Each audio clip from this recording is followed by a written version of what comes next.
Good evening, everyone. Welcome to another edition of 10 Unedited Minutes with Marlena. Today's episode is probably going to be short and sweet, but before we get into it, let me tell you that this podcast is sponsored by my dear friend, Rebbeca Conklin-Kleibomer. Rebbeca has agreed to sponsor 2 months worth of my podcast episodes, and she has done this because she loves me, she supports the work I'm doing, and she wants to see it continue. So if you would like to support this work, you can. Just for a small investment of $25 a month. It basically covers my Buzzsprout subscription, which is the platform that I use to push this podcast out to Apple Podcasts, Spotify, and all the other lovely podcast streaming services. And then I also record the podcast for YouTube. So to honor Rebbeca, I have decided that we are going to spend just a few minutes at the beginning of each episode either loving on Rebbeca or sharing a fun memory of her and I, and just, telling the world how much I love her. So today, instead of sharing a fun memory of her, I'm going to integrate her into what I'm talking about on today's podcast. And as I said in the beginning, this podcast will probably be short and sweet. And if you are watching this on YouTube, I'm not sure about you, but I look extremely tired, and I am extremely tired. Today was a long and stressful day, and let's get into it. So this morning, I'm thinking it was around 4 a.m. My oldest daughter, called me, and she told me that she was on her way to my house to go to the hospital because she was bleeding again. And for those of you that are new to this podcast, my daughter is pregnant. She is 28 weeks pregnant. And this is her third pregnancy. Her second pregnancy ended in a miscarriage at 30 weeks. And so this pregnancy currently has not been easy. It started out very similar to her last pregnancy, but the complications seem to be more this time. So, and we're already on edge because the way the last pregnancy with Tiana ended.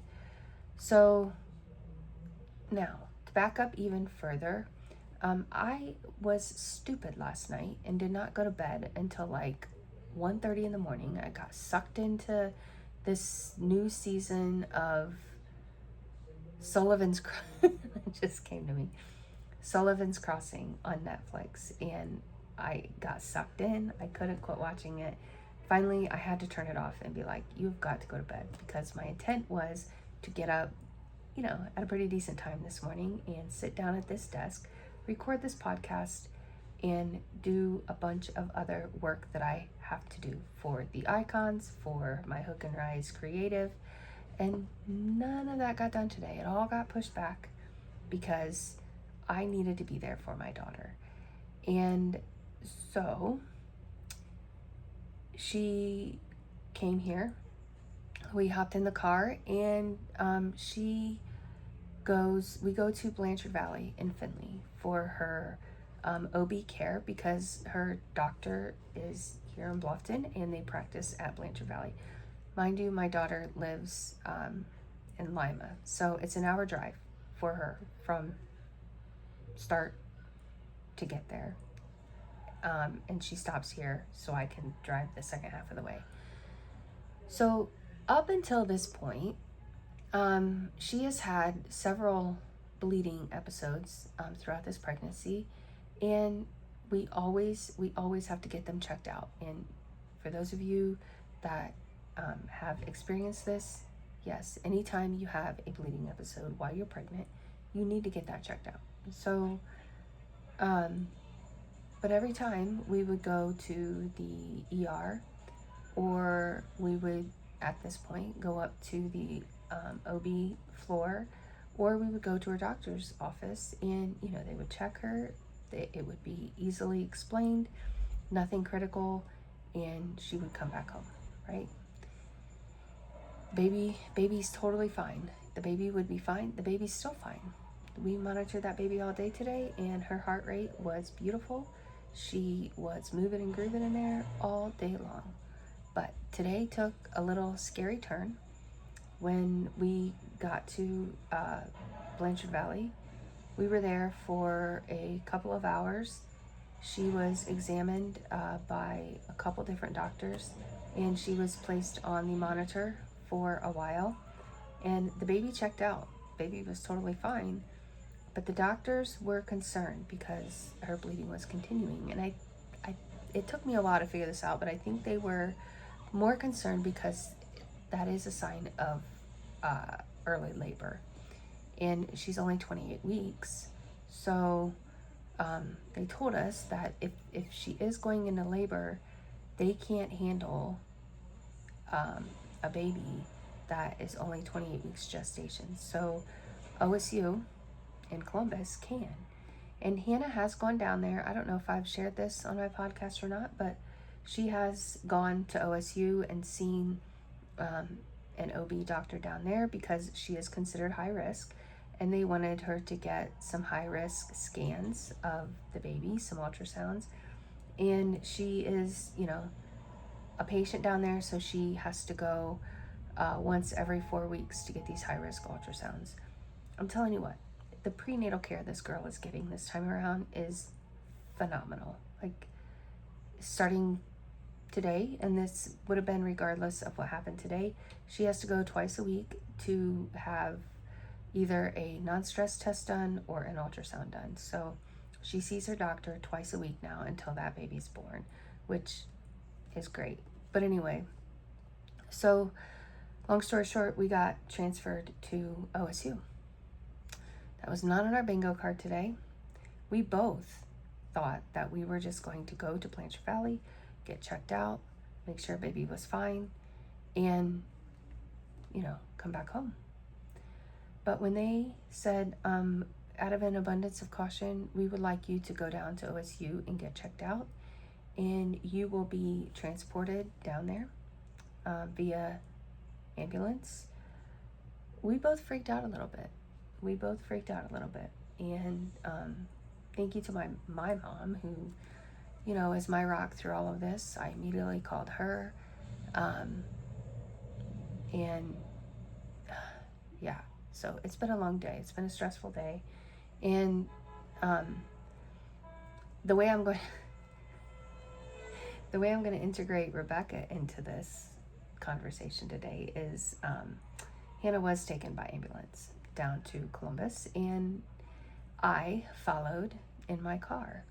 And the medics that transported her were fantastic, amazing. And if they're listening to this, thank you so much for taking care of my daughter. You guys did a great job. Before we left the OB floor in Findlay, the driver of the ambulance looked at me and said, "Now, just so you know, I can go as fast as I want. I can drive as fast as I want. And if you plan on following me, just know that you can get pulled over." And I said, "You don't worry about me. We'll be fine." So we get on the highway, and immediately this ambulance starts going 85 mile an hour. And at first I'm like, you know what? I don't know if I'm going to keep up with this guy. I don't really want a ticket. And then I was like, you know what? Screw it. Fuck it. We're going to go. So I kept up with him, and I followed him on his tail the whole way down there. And about halfway, I think it was, this Tesla comes up. We were in the left-hand lane, and now Rebecca, we were doing 85, so we had a right to be in that lane, okay?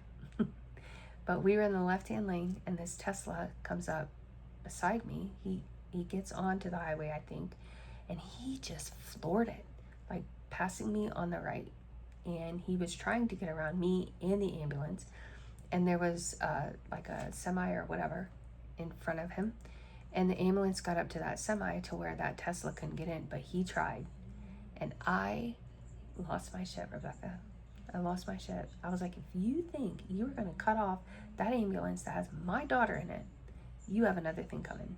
Let's just say the road rage kicked in. The road rage kicked in. And then, I don't remember what I was doing at that time, but the second half of this story is on the way down there. I, pulled up a podcast that was praying a rosary so I could pray a rosary on the way down there. And so I did that. And as I'm driving, following the ambulance, we passed a DOT car parked in the median. And I was like, well, whatever, they aren't going to pull me over. And then we passed State Patrol behind the ambulance. The ambulance passed him first, and I passed him second. And I was praying my rosary as I passed him, and I thought, God, please, if he pulls me over, please don't let him pull me over. And he didn't. I was spared. I think he knew I was following that ambulance.